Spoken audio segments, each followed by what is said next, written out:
Sanskriti University for excellence in life. BTech Agri BSc lateral entry.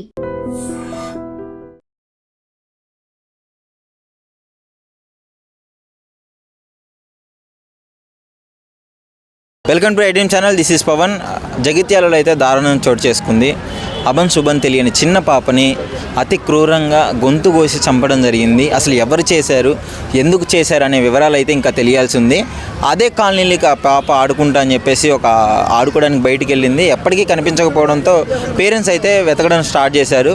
ఆ క్రమంలోనే ఆ కాలనీలోనే ఒక యజమాని ఇంట్లో అయితే ఆ బాత్రూంలో అయితే గొంతు కోసి ఆ రక్తపు మడుగుల్లో పాప కింద పడి ఉండడం చూశారు.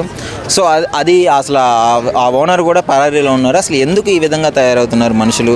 ఉన్న కొద్ది ఇల్లీగల్ రిలేషన్షిప్స్ ఒకటి, పిల్లలు పాపలను చంపడము, వాళ్ళ పేరెంట్స్ చంపడము, ఇదే న్యూస్ అయితే వైరల్గా మారుతుంది. అసలు పబ్లిక్ ఏమనుకుంటున్నారు ఇలాంటి ఇన్సిడెంట్ గురించి అనేసి అడిగి తెలుసుకుందాం.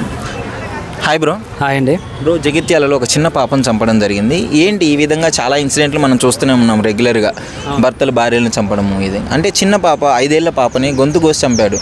అలాంటి అవసరం ఎవరికి ఉంటుంది, ఎందుకని అనుకుంటున్నారు ఈ విధంగా? సో అలాంటి ఫస్ట్ చంపడం అనేది చాలా తప్పండి. చిన్నపిల్ల 5 years కాబట్టి ఆ అమ్మాయికి ఏం తెలియదు ఫస్ట్ ఆఫ్ ఆల్. బట్ దాని వెనకాల ఏముందనే మనకేం తెలియదు. సో ఇంకా ఆధారాలే మనకు కనిపించలేదు కాబట్టి వాళ్ళ పేరెంట్స్ ఉన్నారా, లేకపోతే వాళ్ళ ఫ్యామిలీస్ వాళ్ళు ఉన్నారా, ఇంకేంటి అనేది మనకు తెలియదు. సో తెలిస్తే కానీ చెప్పవచ్చు. బట్ అలా చేయడం మాత్రం చాలా తప్పు అండి. చిన్నపిల్ల తను తెలియదు కాబట్టి తనకి అలా చంపకూడదని తప్పు. సొసైటీలో అలాంటివి బాగా జరుగుతున్నాయి. బట్ ఇలాంటి వాటికి మంచి కఠిన శిక్ష వస్తేనే ఇంక మన ఇండియా బాగుపడుతుంది. యాక్చువల్లీ చట్టాలంటే ఎవరికి భయం లేదు. రెగ్యులర్గా ఎన్ని జరుగుతున్నా ఇలాంటి అంటే ఇంతకు మించి ఇంకొకటి జరగదు అనుకునే క్రమంలో అంతకు మించి ఇంకోటి జరుగుతూనే ఉంది. సో మన ఇండియాలో ఏంటంటే దర్జాగా తిరగచ్చు అండి. హత్య చేసినా కానీ, ఎవరినైనా ఇంకేదైనా చేసినా, రేప్ చేసినా కానీ దర్జాగా తిరగచ్చు. ఎందుకంటే ఇండియాలో దానికి శిక్ష అనేది చాలా టైం పడుతుంది అవడానికి. సో అదే యూఎస్లో కానీ, యూకేలో కానీ ఇలాంటి డైరెక్ట్ ఎన్కౌంటర్ చేస్తున్నారు. సో అలాంటి చట్టం మన ఇండియాలో వస్తే కానీ అప్పుడు ఇవన్నీ తగ్గుతాయి. లేకపోతే ఇంకొక ఇలా అయిపోతుంది మొత్తం. నాకు తెలిసి మగజాతిలో ఉండకపోవచ్చు మన భూమి మీద ఇండియాలో. ఓకే, అంటే ఆ పాపను చంపాల్సినంత అవసరం ఎవరికి ఉంటుందండి? అంటే ఏం తెలియదు పాపకి. ఉంటే పేరెంట్స్ మీద కక్ష అయి ఉండాలి, లేదంటే ఈ పాప మీద ఏమన్నా అత్యాచారం జరిగిందా అనేసి వివరాలు అయితే తెలియాల్సి ఉంది.